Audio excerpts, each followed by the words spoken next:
सिंध जी ख़ूबसूरत ऐं पंहिंजे हिकु निराली तबियत रखंदड़ शाइरा नसरीन अल्ताफ़ अॼु दिलि जे दौरे पवण सबबि ओचितो लाॾाणो करे वई आहे।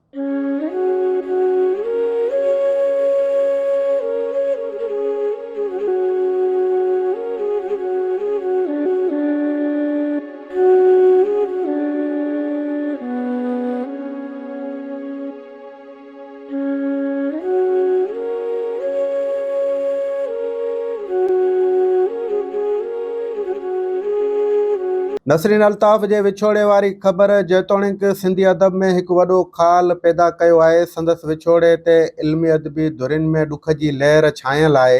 संदसि ओचितो विछोड़ो सिंध में इल्मी अदबी दुनिया सां लाॻापियल माण्हुनि में हिकु ॾुख वारी कैफ़ियत पैदा करे छॾी आहे। नसरीन अल्ताफ़ पंहिंजे घर में दिलि बीहण सबबि सिंध खां हमेशह लाइ मोकिलाए वई आहे।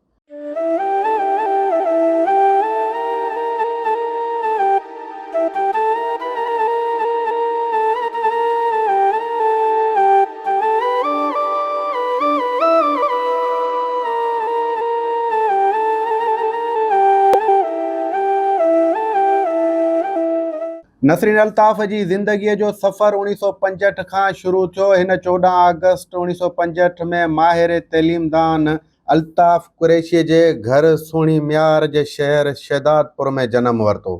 नसरीन अल्ताफ़ प्राइमरी शुरूआती तइलीम शहदादपुर मां हासिल कई। BEd ऐं MAd जो इम्तिहान हैदराबाद मां पास कयो। नसरीन अल्ताफ़ MA सिंधी ऐं MA पॉलिटिकल साइंस जे इम्तिहान सिंध यूनिवर्सिटी जामशोरो मां पास कयाई। नसरीन अल्ताफ़ खे 1985 में तइलीम खाते अंदरि प्राइमरी टीचर तौरु नौकरी मिली। अॻिते हली HST मुक़ररु थी, पोइ 2007 खां इंतिज़ामी पोस्टनि ते EDO पिणु रही। 1987 में नसरीन अल्ताफ़ रेडियो हैदराबाद जे काफ़ी सारनि प्रोग्रामनि जी कंपेयरिंग बि कई। ऐं तव्हां इहो जेको तासुर हिकिड़ो उभरियो त शायदि नसरीन अल्ताफ़ उन मुल्क जी मारवी आहे, उन मलीर जी मारवी आहे जेका पंहिंजा कोन छॾींदी आहे।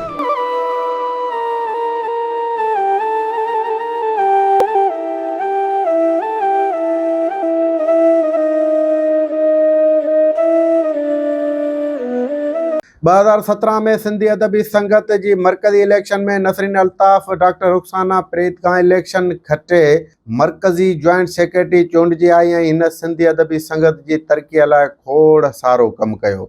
नसरीन अल्ताफ़ जी शाइरीअ जा 6 किताब छपिजी मार्केट में बि आया आहिनि, जिन में दर्दनि जी छांव, ऋण थो रणियूं करे, मुंहुं में तूं मौजूद, शमा ॿारींदी शब, मुंहिंजा गीत उञारा शामिल आहिनि। नसरीन अल्ताफ़ आफ़ताब इख़बार खां लिखणु शुरू कयो ऐं हू सुठी कहाणीकार बि हुई।